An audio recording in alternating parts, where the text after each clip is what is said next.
on Jacob's Quest, and tonight I just got finished watching episode 5 of Skeletoncrew, and this show continues to just be really great. You know what I mean? Like, it's just a fun, good, great time. And like, I don't know, maybe that's all Star Wars needs to be right now. I know there are some people out there saying like, oh, this is not like the epic comeback that they've been waiting on Star Wars to have, but maybe at the end of the day, Star Wars just needs to have a handful of good to great series or movies in a row, just so it can build up back some of that, like, I don't know, some of that goodwill, right? Like, we keep on expecting these shows to be like these epic things that are gonna like change the canon and do all this and that, but maybe we shouldn't be looking for that. Maybe we just need to look for a good time, and this show is a good time. Anyways, episode 5, here we are. We had SM-33. He was about to kill all the kids because he had a protocol to tear them limb from limb if anyone came looking for Atten, right? So anyways, they get him back on the ship. They managed to stop him from, killing them, and they actually do manage to be like, okay, do you know where Atten is? He's like, no, I don't know where it is, but we do have another side quest we can go on. And this show so far has just been like a series of side quests. We have to go here, and then we can go here, and then we can go here, So now we are going to his old captain's pirate hideout, where he should have the actual coordinates to Atten that he scanned from that temple on Akron. And so they head over there, and of course it has now been transformed into a spa resort. It's been, what, 100 years, 200 years? However long it's been since the, the Onyx something? The name of the ship. They dropped the name of the ship. We got a little bit of lore as to like who this captain was. It was some legendary, our I'm just gonna call him Captain Silvo because they gave him another name this time. I think it was Dash something, not Dash Rendar, but Dash something. Anyways, they keep on giving him new names. He's heard about this pirate, this old pirate. It's like this pirate legend. And he knows all about it and how the ship just disappeared one day. I think it's the Onyx Cinder. Is that what it is? Anyways. And so we kind of get a little bit of information on like what exactly happened. We get explained that on their way to Atten, the captain sensed that a mutiny was about to happen because they were so close to the treasure. So he locked down all the controls for the ship.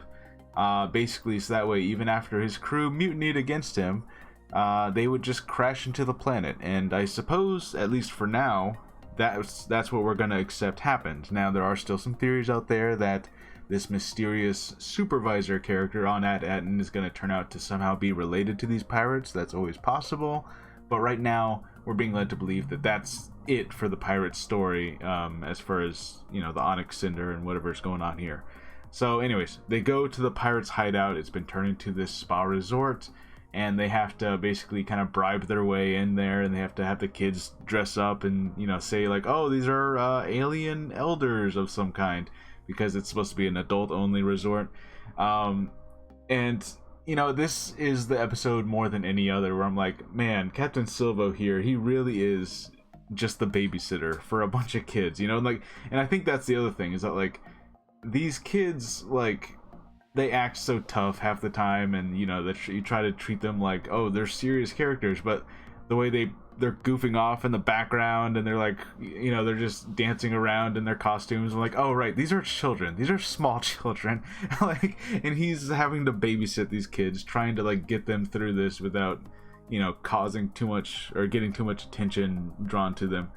So anyways, they kind of split up. They go looking for a certain symbol that the pirate left somewhere, and they end up finding it, and to this like kind of Indiana Jones style booby trap sequence with some acid floors and some lasers that'll cut people's heads off, and a pretty gnarly like gravity like thing that'll like throw you up to the ceiling where there are spikes up there. We actually get a pretty gnarly sequence with that, where someone actually does get spiked with that. We don't get to see it, but it happens. And of course, the pirates have finally found them because he ran into an old bounty hunter that he used to know, who calls him Dash something. And yeah, that's the thing is, this guy has had so many different names, and he seems like, I think my one theory about him is true.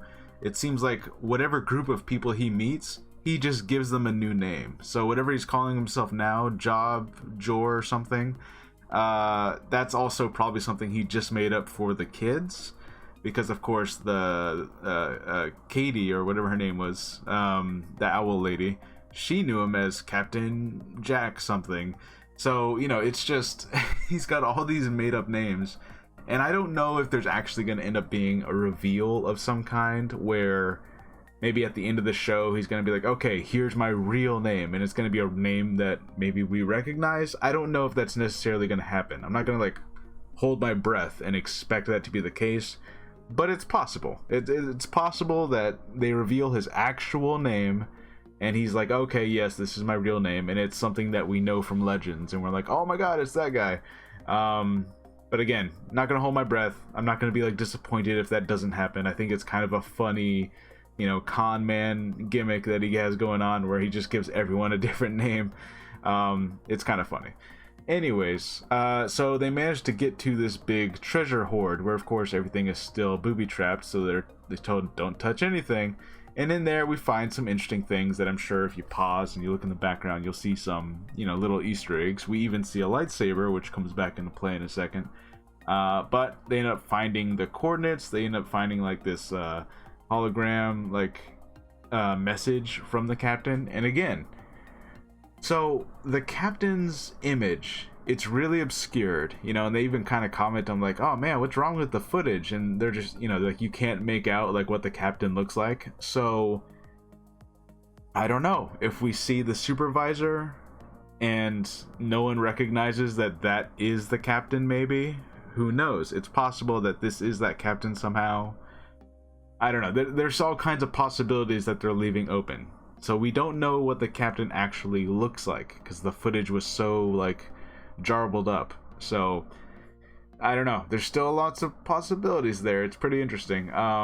Anyways, we do get kind of a shocking heel turn here, where Silvo, I'm just gonna call him Captain Silvo, he actually turns on the kids. Now he knows where At-Atin is, and he knows like, okay, this is a Old Republic mint. This is somewhere where the Old Republic would actually make their money, which makes a whole lot of sense. And also it does make sense that like, okay, this treasure that they're looking for, it's just their everyday currency. Now that still leaves open a lot of questions as to like, why is this still operational? Why is this such a secluded place that like they don't know what's been going on in the outside galaxy? Like, they don't know the Old Republic ended a long time ago. They don't know that. So lots of questions still with all that. But yeah, he ends up betraying the kids, trying to, you know, he basically takes over as captain. He challenges the girl as captain. He's like, okay, I'm challenging you. And even SM33 is like, well, yeah, those are the rules. Those are the pirate rules. So anyone on the crew can challenge the captain, and, you know, it's a fight to the death or whatever. So all you have to do is yield, and you get to be the captain now. And so he tries to make her yield. And for a minute, you're like, man, I don't know how this is gonna go, because, you know, she doesn't do it for like a long time. And the lightsaber comes back. We have Win, I think. He comes back with the lightsaber, and you think he's about to have his big heroic moment, but he's holding it upside down, so it hits the floor and he drops it. Which makes sense, right? Like, you kind of wanted him to have like that Jedi moment, but we have not seen that he has any kind of like force connection in any kind of way. Not that you need one to wield a lightsaber, but more so that like characters like Ezra, like really young characters, when they, you know, they usually demonstrate some kind of force ability when they're gonna have like a big hero moment, and this kid has not demonstrated anything like that, so I don't think that's gonna happen. Anyway, so he tries to stand up to him, but he drops the lightsaber, and the kids manage to escape through using one of the booby trap hatches. They just fall through the floor, and right before Captain Silvo leaves, he force grabs the lightsaber that he dropped, and so now he's got a lightsaber. And we have a lot of questions about this guy. Okay, so obviously he's still like, he is a pirate, right? He's not gonna, like, I'm sure he cared about the kids to a degree, but he's not like, you know what I mean? Like he's still looking out for himself. He still wants the money. He's still a pirate. He's not like suddenly a good guy who's gonna like protect these kids and everything. Like, no, I'm gonna become the captain. I'm gonna go here. I'm gonna get my gold, and then I'm gonna leave, right? I don't think he was ever gonna actually hurt the kids, but he definitely like threatened that, and that's like, oh man, he's not such a, he's not like a good guy, I guess is what I'm saying. But earlier in this episode, he's kind of comforting Win there. He's I hope I'm saying these names right. I can never remember any of these characters' names. He's comforting him because he's kind of having this moment of like, oh man, I miss home, and adventure is not how I thought it was going to be in my stories, and I just want to get back to my parents and all that. And so while he's comforting him, he kind of teaches him about like, oh well, you're in kind of a dark way. He uses Jedi teachings to be like, well, your family and all that stuff, those are attachments. You don't need attachments. You gotta let go of all that. That's what I did, right? And then he even says, your perspective determines your reality, or he says a Qui-Gon Jinn quote, right? And I was like, okay, so so he was trained as a Jedi at some point, right? Like he's saying these like direct quotes from the Jedi, and he talks about attachments, and even though he's kind of putting on a dark spin on it, about like, just forget your parents, who cares, these are, like kind of those Jedi teachings. And so I'm like, he must have been trained as a Jedi at some point. Maybe maybe he was a youngling when Order 66 happened. I think the timeline would still match up for that. But I don't know what's going on with this guy. Like he knows the Force, and he knows like some of these quotes and some of these lines. I'm like, okay, he was trained in some way. And of course he took the lightsaber with him at the end, so now the question remains open of, is he trained with a blade? Like, does he know how to use a lightsaber? He might. I don't know. So this show continues with its big mysteries. We do get some answers, and that's what I'm happy about. Like we know now that Adatin is an old Republic mint. It's where they would make money. There's still a lot of questions there, but I'm glad we got at least that, and we got more about like the pirates and the ship that they're on, and kind of more specifically what happened there. And yeah, just I am really enjoying the ride still. Now what's going to end up happening next week? They're separated. I have to imagine the kids are maybe going to try to get to the ship before he gets to the ship. Not sure how this is all going to work out, because otherwise the kids don't really have a way out of there. Their parents are still looking for them, and they've kind of just taken it upon themselves to try and get a message out past the barrier. And even the adults have to sneak around the security droids, which I find really fascinating, because like, even the adults here are kind of prisoners on this planet in a way, right? Like they're like, the administrator lady is able to shut down the droid, but that's only because her kid is also missing, and she also wants to try and figure this out. And they're both like, hey, the supervisor, he's not gonna help us, So I don't know. I'm really curious as to what's going on here. The show continues to string along its mysteries, but not in a annoying way. Like we are getting some answers, and I feel like we are getting closer and closer to like fully seeing the bigger picture of what's happening here. Also, I don't remember his name. It was like Cathal or Cthulhu or something like that. There's a giant Cthulhu type squid man in a bath in one of these, in one of the spa areas, and I don't know why. I love the creature design. I love that it's just like this crazy oversized thing, but it's talking like a person. He's like, oh, hey, how's it going? Tell me a story. Like it's just, I don't know. It's just really funny. Like this show has its actual kind of like, not gory, but kind of like suggestively violent moments, like with the spikes and the acid. And oh yeah, the pirates are on the other side of the door. And Silvo tells the computer, like, all right, fill up that room that we just passed up with acid again. And so you kind of hear all those pirates getting just burned alive in acid. Like, so, like, you don't see anything, but you know what's happening on the other side of that door. So, like, this show has those moments of like, that was actually really violent. You know, but then of course it has goofy moments where the kids are just messing around in the background and he's having to like yell at them like a babysitter, be like, can you kids pay attention for 2 seconds? You know. So I don't know.